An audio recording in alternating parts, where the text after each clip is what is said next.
thing in your nightmare, that thing that's holding you back, that thing that's dragging you down, that thing is you. You will not outwork me. And the whole gig is just a giant hustle. That's all it is. Life is just a hustle. That's all life is. One giant hustle. What's up? So, what are we doing today? We are gonna paint some old school wheels for you old school guys. This might be a good video. Let's get this rim rinsed off. Let's get the soap off of it, and then I'll go over with y'all what the steps I use.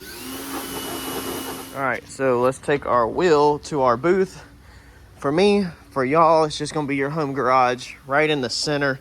You're gonna blast all that paint right out the door, all over the neighbors' rose bushes and everything else. Oh! All right, no, don't do that. Don't get it all over the neighbor's house, but you will be blasting it out your garage door because that's how you DIY it at your house. It's just how it is. We have got 2 steel wheels. This is for a buddy of mine. Shout out to Spencer for bringing these up here to get them painted.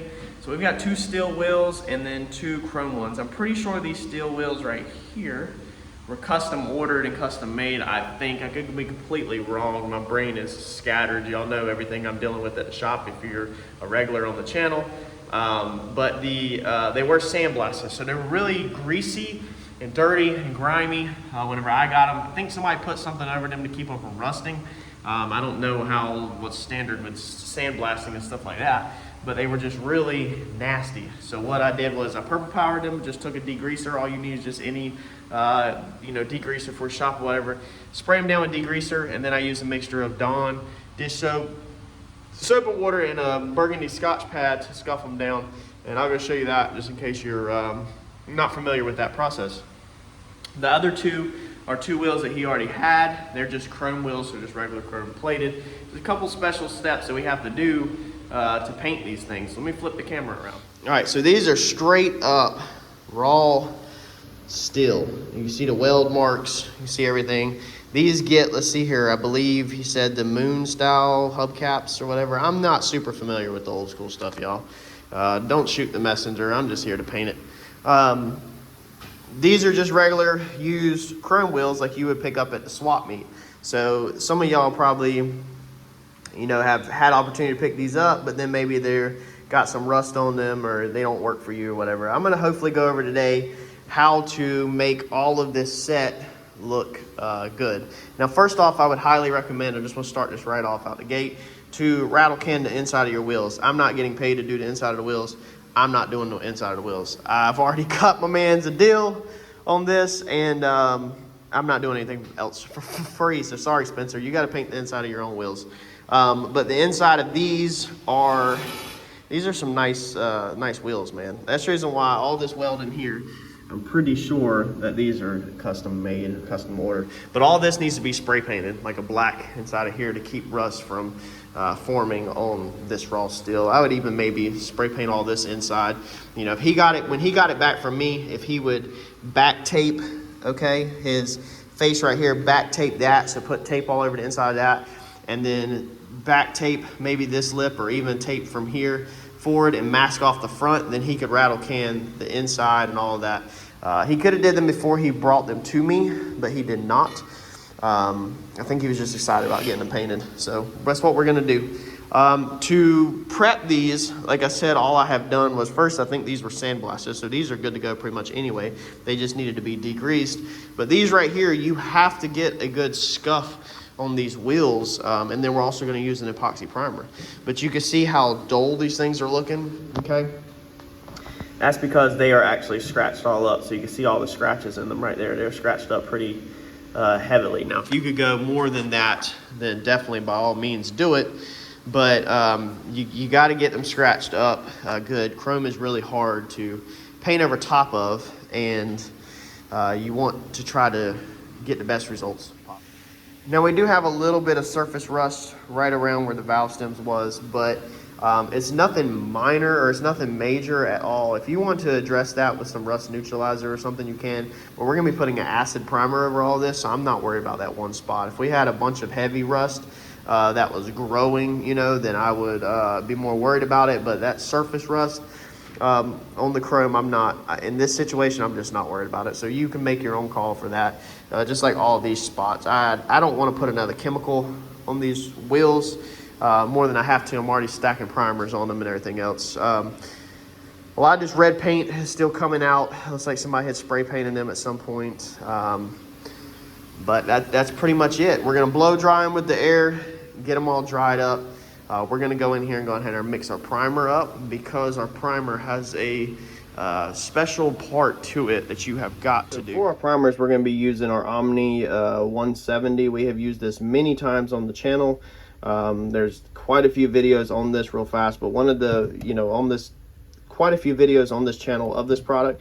But one of the major things with this epoxy primer is you gotta allow 15 minutes before you work with it. So you need to mix it up, allow it to sit for 15 minutes in the cup, then put it in the paint gun and shoot it, and then you follow your directions with your data sheet on your flash times between coats, your air pressure, all that kind of stuff can be in your data sheet. Whenever you buy whatever epoxy primer or etching primer that you buy, make sure you get your data sheet with it and make sure you follow the directions. So the epoxy primer is going to bite into the metal. So this is a chemical, it has a chemical in it that is going to help it bite into the chrome and bite into the steel, whereas our filler primer up here does not. So this is our urethane primer that we use for like sanding the fenders on the race car that we've been doing for Randy recently and everything. This is to fill in scratches and imperfections like this. This is not an epoxy primer. This will not bite into the metal at all.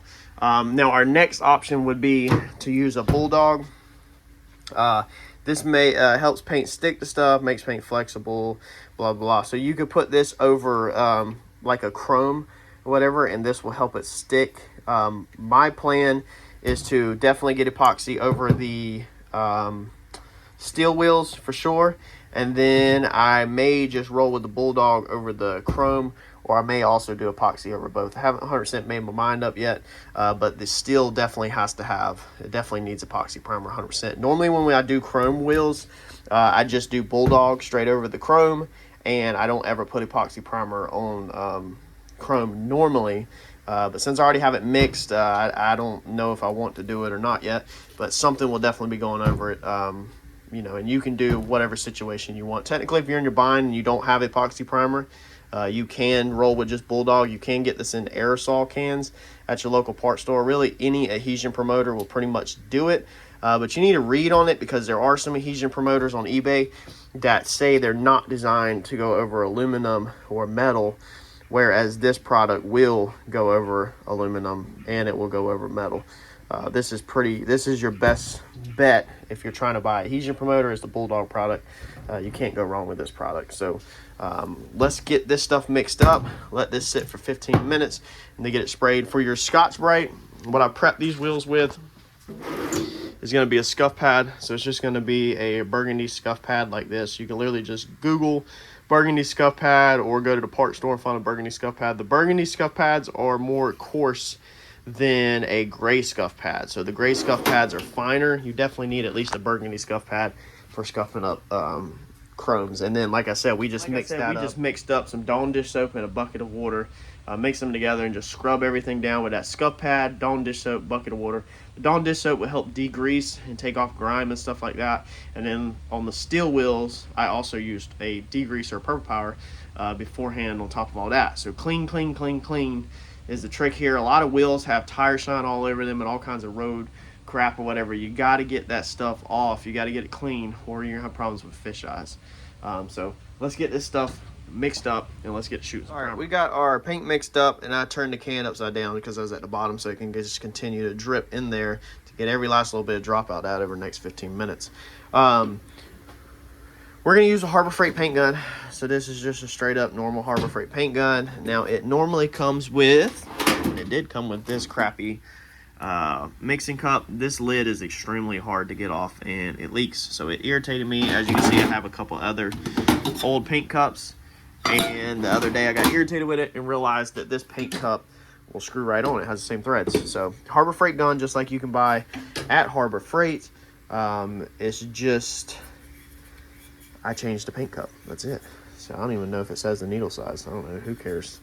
So what we're going to go ahead and do while we're waiting for our 15 minutes up on that is we're going to go ahead and put our Bulldog.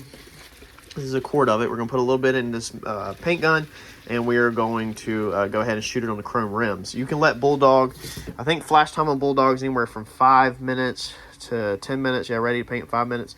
You can let it sit up to 30 minutes before you have to reapply it. So with that only having 15 minutes of time and this having up to 30 minutes, we're going to go ahead and put this on. That way, I'm thinking I'll put the Bulldog on, and then I may run over top of the Bulldog with the etching primer also. If not, we'll just roll straight over the base coat with this. Now, once we get the epoxy primer on there and it flashes off, for this it needs to flash off, I think it is, let's see here, I think it's 15 minutes. So even after you spray it, then you got more time before you can paint. So allow 15 minutes before applying. And then once you apply it, if you're just doing one coat, it's going to be 15 minutes. Dry time's 15 minutes. 2 coats will be 30 minutes. So we're just going to hit it with 1 coat. So 15 minutes, wait, shoot it, wait another 15 minutes, then base coat. So we're already well into about 5 minutes left on that.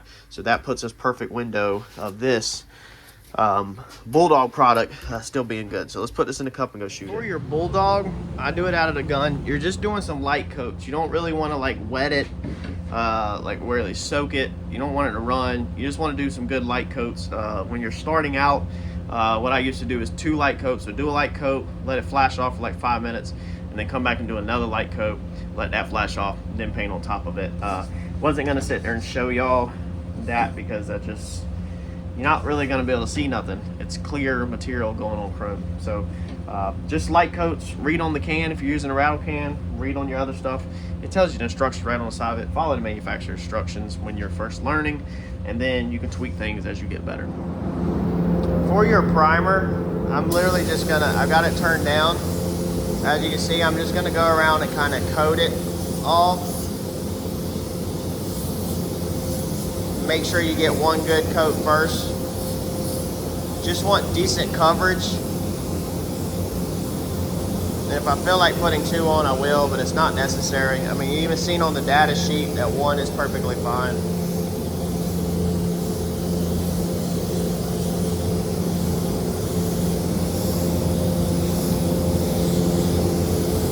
Also gonna make sure you get around this lip right here, because this is where the tire is going to come on and off, and you really need to make sure that paint sticks good to that lip.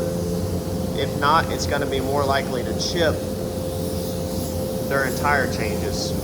So definitely get your lip. That's always the dangerous spot of painted wheels, is that lip.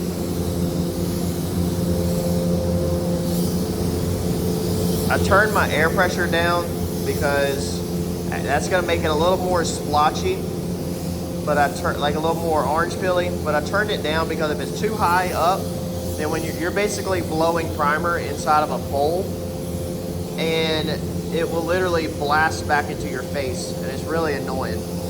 So I turned it down just to help control all the primer kicking back up.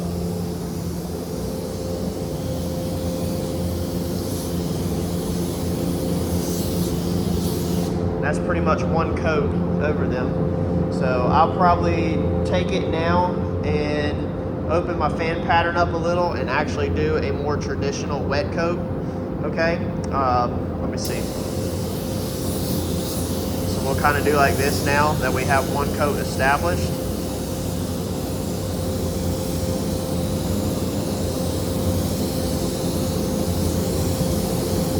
And this is still considered 1 coat, because it's still, I put it right on top of the wet. I just wanted to make sure I got all the angles. So that's pretty much my 2nd coat, and probably should hit it 1 more time with a little bit more air pressure to just help get the orange peel out of it. Let me put the phone up so I'm not blasting primer all over my phone, and I'm gonna wet this out. All right, so we got all of our etching primer put on this. Now, if you want to put some reducer in your etching primer, you can. I don't really like to do it because then I believe that that's watering down, obviously, the properties of the primer. But it's other painters do it, so I'm gonna let you know you can do it. That will help you with the orange pilly to it. The reason why I'm not worried about the orange peel texture in this epoxy primer always leaves a really bad orange peel texture, as you can see, is because these wheels are going single stage. So single stage is really thick, and it already has orange peel to it normally, and so these should look perfectly fine when we're all done, and y'all obviously see here in a few minutes how these turn out. But I did do the wing on my race car on this channel, and we had to do the epoxy primer first on the aluminum, and we ended up having really bad orange peel in the clear because I did not reduce nor did I wet sand the epoxy.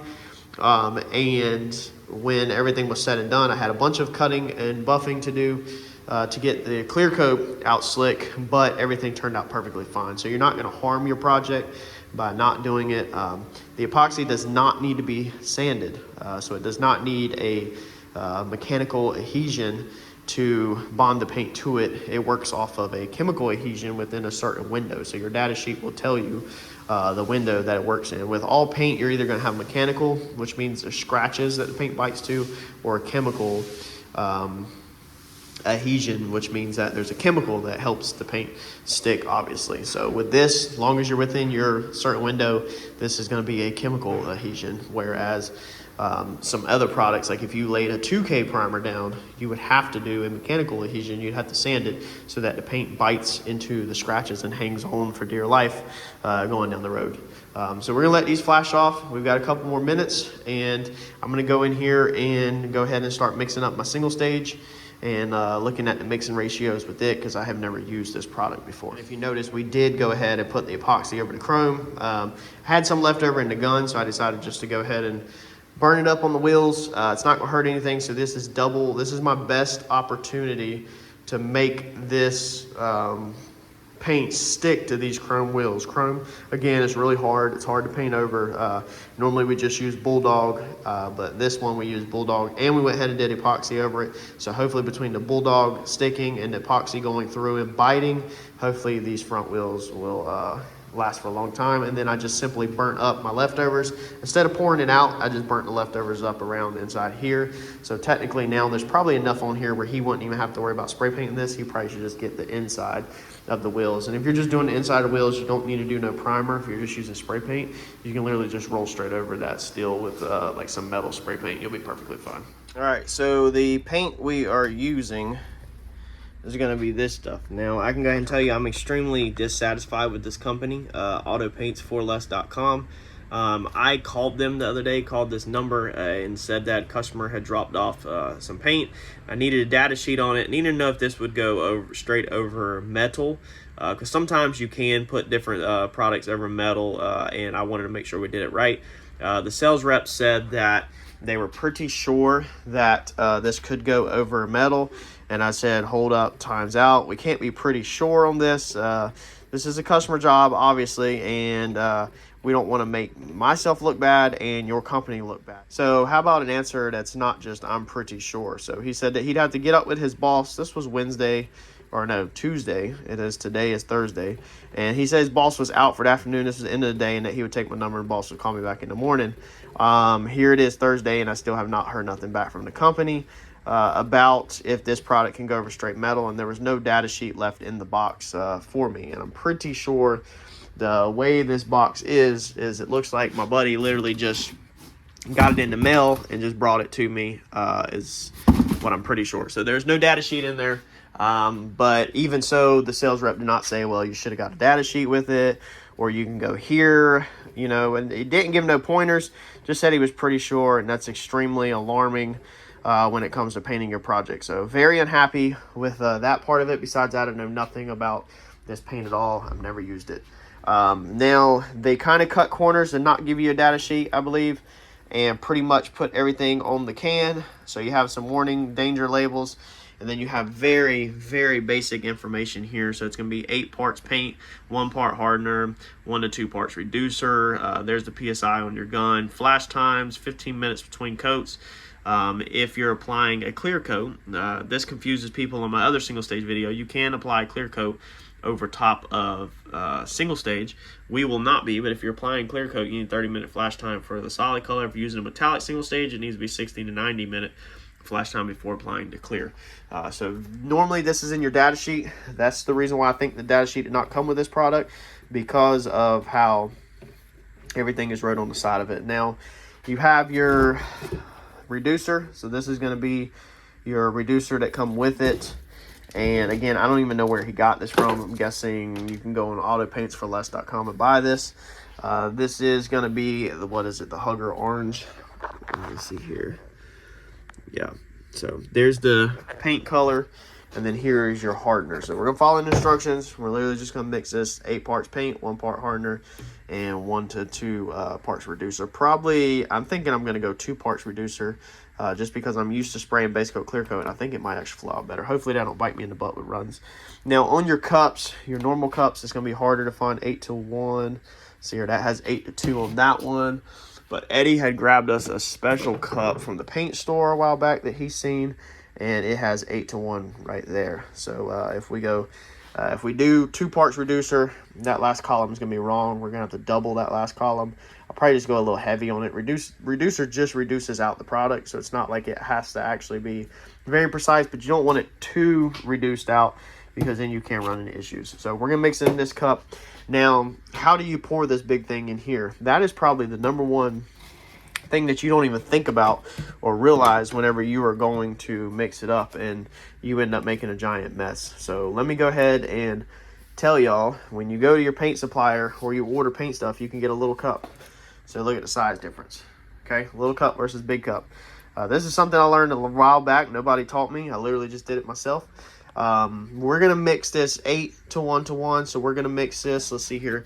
It's in your 8 column. Okay, this is your 8 column right here. So whatever number, the 8 to 1 column or 8 column, I'm thinking we're going to go ahead and mix up a 4, since this stuff is messy. So then that puts me all the way up to double this column. So probably go to the 5 on the reducer. So we'll go 4 to 4 to 5.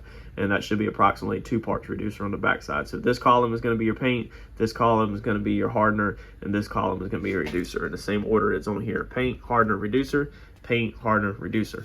But I'm going to take the little cup so that I don't spill this man's paint everywhere, and we are literally going to just dump it into this cup like this. Look at that. I hope I just blew somebody's mind. They're like, holy crap, look how clean that is. And now all I have to do is clean up this little cup. I don't have a freaking mess everywhere. And I'm going over that cup, and I'm kind of setting it down in that cup and just pouring it slowly so it's not dripping off the backside. We're just going to carry that up to the 8, to the 4 in the 8 column. That way I'm not spilling this man's paint. Because I'm telling you, boy, you try to dump a gallon of paint over and it makes a freaking mess. All right, there we go. We have it right there. So we are at our number 4 in our 8 column. So now this cup is going to drain somewhere.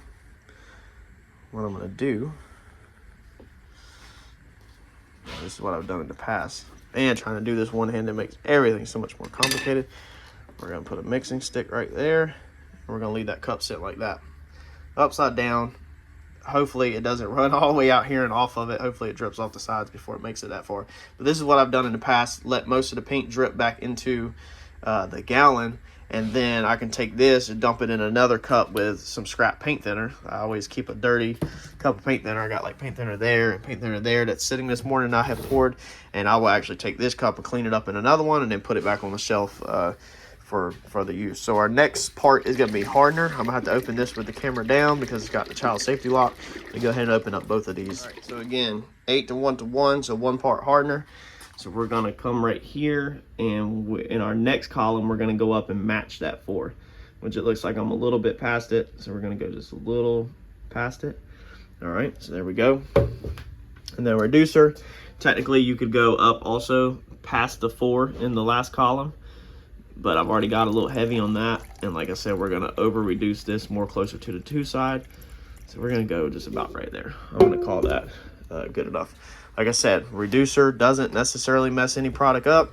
It just reduces it so that it flows out better. I'm guessing if you over reduce something, then you could thin it out so much that it doesn't work like it's supposed to. But that definitely was not over reduced right there. All right, let's put this in the paint. They do actually send you with a mixing cup. Let's see if, and we got to add some pearls to it on the customer's request. Let's see if there's an 8-to-1 column. Yeah, so it's the same thing on this one. There is an 8-to-1 column, but not a 2. So not an 8-to-1 So this is the cup that they sent. I'm used to just using my stuff because I already have it. Now he did want this pearl, some of this pearl added in here.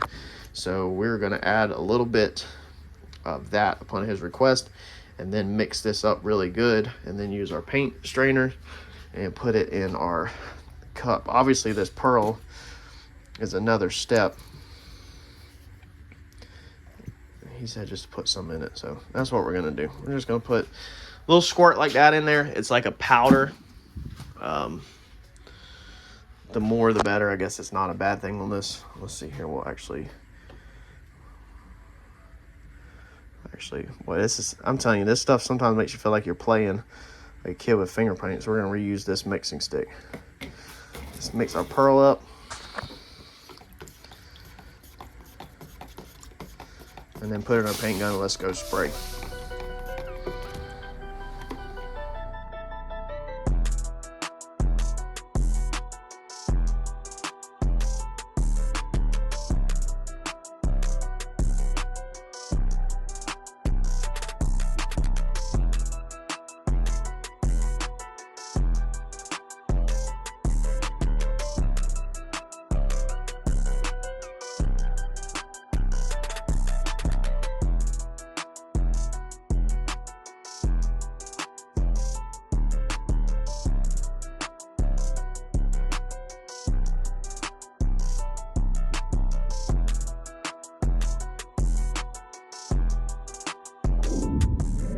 All right, so I'm covered in orange dust. These are wet, and by wet, I mean wet with soap and water. So what went wrong? What happened? Why are they wet with soap and water? I ran them. I put runs in them, and I very well could have easily reshot these things so easily, and then filmed it and be like, here's your outcome, you're good to go paint. But it's not what this channel is like. It's not the purpose of this channel. The purpose of this channel is to help others, and that's what we're gonna do. And when we run something, I'm gonna admit to running it. That way when you run it, you don't feel bad and you don't feel left out. You feel part of the team. So let me flip the camera around real fast, and we're gonna go over how when you run it, because you probably are gonna run it. Single stage is a little bit heavier and harder to actually spray than base coat, clear coat, in my opinion. And that way you know how to fix your runs. You don't get stressed out, and you know what your next steps are and what you have to do. Let's roll. All right, so I have went in here, and you can see where I have sanded it, okay? So I have sanded it with 320 grit by hand. So I took sandpaper and sanded all in here and the faces. Now I got no runs right here. I got no runs on this flat. I got no runs on this flat. All my runs were on this side and on this right here. So what happens is when you're painting, gravity levels out here, but it wants to roll over the edge, and it wants to run right there along the edge if you get it too wet. Same thing right here. It puddles up, all the weight puddles up right here in this area, and then that runs down into here, which will flatten out if you don't actually see any runs here. And then it will roll over the edge, and it will put runs around the edge, right like that, all the way around the edge. Now I didn't get no runs down here on this bottom half. From halfway down, no runs. All my runs were around the top edge from gravity pulling it over and running it down. That's where all my runs come from. I have 1 or 2 inside here. Again, this is round, like a half moon. So gravity just wants to slide it off, and I had a couple little runs around there. All mine were really minor. So I took 320 grit by hand and just ran around it and cleaned it all up. Now I did take advantage of that to go ahead and smooth out the orange peel and everything. So you got to look at the positive to everything. And I got everything nice and slick. So these wheels now have a really slick foundation to paint on top of, not by choice. But they are sanded again. So it wasn't too bad. Probably took me about an hour, maybe hour and a half. 320 everything out for the most part. I didn't worry about getting up inside. This little spot right here where my finger is, you don't really worry about that. You don't worry about getting down in there.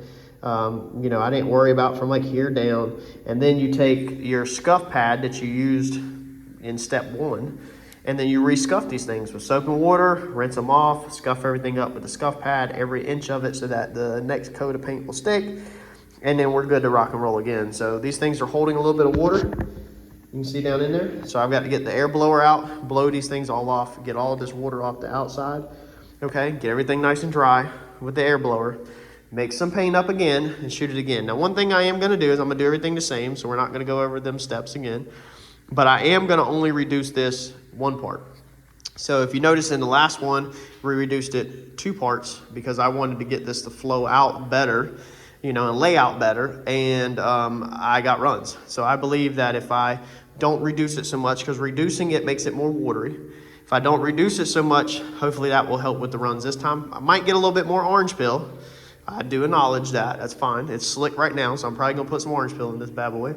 But hopefully we don't get runs. I'm cool with orange peel. It's just wheels. But I don't want to deal with runs again. I definitely don't want to sand all these for the 3rd time. So let's mix up some paint. Let's shoot these again. Pray that they turn out okay, and I'll show y'all how they turn out. All right, so there they are all done. I think this time we are in the clear. So flash time between coats is 15 minutes. I let the booth run for 10 minutes while I was cleaning up. And now we are done. So the orange peel level is not that bad at all on this run, because I did smooth everything out compared to the first time. So the first time I was going over top of that epoxy primer, which was orange peely as you've seen. So if you want to smooth out your primer, that would definitely help obviously get a closer to a slick finish like this, because it kind of worked in my favor to have to redo them. Also, they are way darker than the camera is showing. So the camera is false on the color. That is not the color of the wheels. They're way darker. The camera's making them really look more like Halloween pumpkin orange, and they're a darker orange. So if you're looking at deciding again on the color itself, don't go off the camera. You need to see it in person, or just go off of your research. But I think that's gonna wrap this up. Hopefully this helps somebody with their process. Man, that finish honestly laid out really good. I mean, it's got some orange peel down there because I was trying to keep it not so wet down there so it doesn't hit the wall over here and run. But like if you look right there in that light, I mean, it lays out pretty good. It honestly lays out pretty good. So I'm definitely way happier with respraying these. I feel better. Even than the first time. If I didn't have runs, I wouldn't have felt as good as I do now. So hopefully this helps. You can do this right in your garage. You don't need no paint booth. You don't need no fancy paint gun. You don't need nothing like that. You can do this right at home. Do it yourself. Save yourself some money. And get out in your garage and paint something, y'all. Like, comment, subscribe. Hit the bell button. And I'll catch y'all on the next one. Thanks.